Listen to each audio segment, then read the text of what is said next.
Now, today's panel may fancy themselves as green-fingered, especially Janet and Brenda, who are amazing. Now, who remembers Tomato Wars? Here's a recap. Well, a few weeks ago, I told Brenda that I was growing tomatoes. That is a fact. I was in the room at the time. I grow tomatoes every year, Brenda, not just like you this year. Planted mine from seed. Those are mine. Those are my tomatoes. Here we go. Those are yours. Those are mine. Would you like to reveal how well your tomatoes are going? Janet? Oh, beautiful. Brenda? Brenda! What have I done? You are a complete charlatan. Look what I found earlier. Saying it says don't chase the competition, chase the dream, and my dream is that they will be looking like this. Let's talk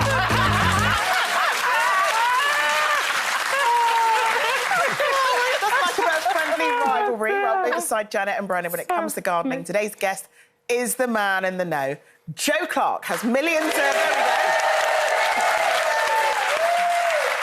Joe has millions of followers online, and not only is he helping to save the planet with his gardening know-how, but can save you thousands of pounds too. So for Earth Day, Joe's going to talk us through how we can do it correctly.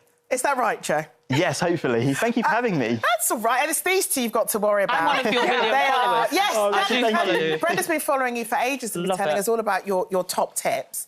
Now, of course, we're talking about, you know, it's World Earth Days. It's all about being eco-friendly. And for the first time today, I heard about Mow May, yes. which I've never heard of before. What is that? So Mow May is essentially an initiative to keep your lawnmower in its shed or the garage.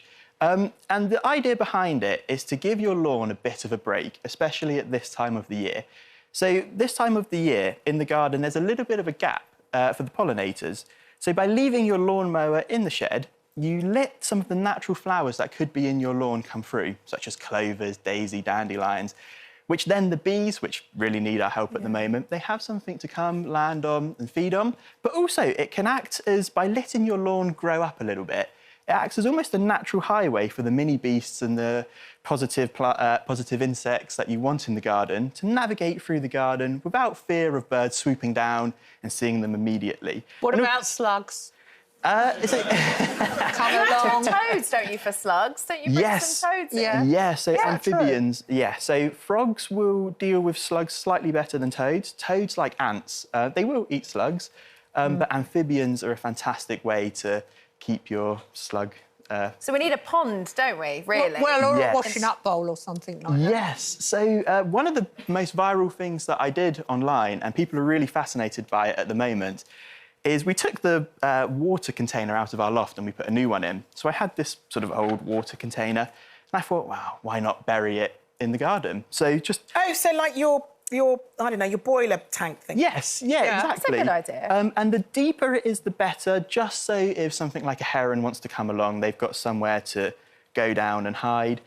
What shocked me is just how quickly the amphibians moved in. So within... Oh, my God. Yeah, so it took sort of 2 months before we had about 6 frogs.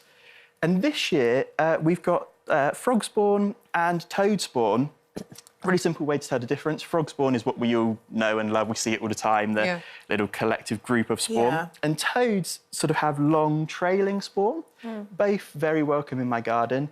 And now we've got tadpoles and we're documenting it online and people are really, really fascinated by it. I reckon that'd work quite well in your garden, Janet, because you grow so much stuff in yours. Yeah, but my house is actually by a river, but it's very fast-moving. Yeah. It's probably too fast-moving for frogs and anything to get out of it. Yes. In fact, when I occasionally get in it, I tie myself to the bank.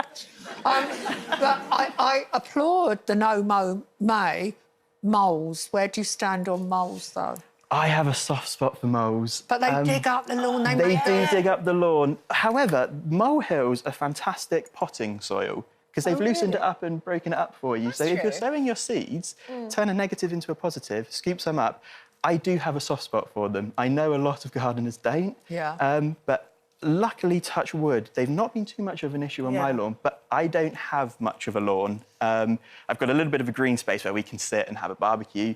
The rest is all put to use for sorts of vegetables. Now, Brenda and I are champing at the bit to get you talking about vegetables because we still totally competitive at this end of... Well, yeah, I mean, I've recently... I don't have... the no Mow May wouldn't apply to me because I'm allergic to grass, so I actually laid fake turf on my grass, but there are dandelions popping up where I didn't do the seams properly. But anyway, I will go back and do that. But in my beds, I've got herbs, all the herbs that I use, like my thyme, my basil, my lavender, my rosemary, they're all growing as normal plants in my garden, and now I've got a little balcony which I put my tomatoes. Oh, is this it? That's my spring onions. That's in my bedroom, just at the window. Amazing. My electric propagator. But I've finally started to get some spring onions and some peppers are coming, Janet. I'm coming for you. So, No, Jo, because Janet was saying it's harder to grow by seed, but I find it quite... I was saying to Brenda that I applaud her efforts, but of course I'm growing outside in Norfolk. I don't have a greenhouse. I have a very small coal frame that I made from a wrecked greenhouse. We just made a tiny green. So outside at the moment, I have got endive. Yep. Which is wow.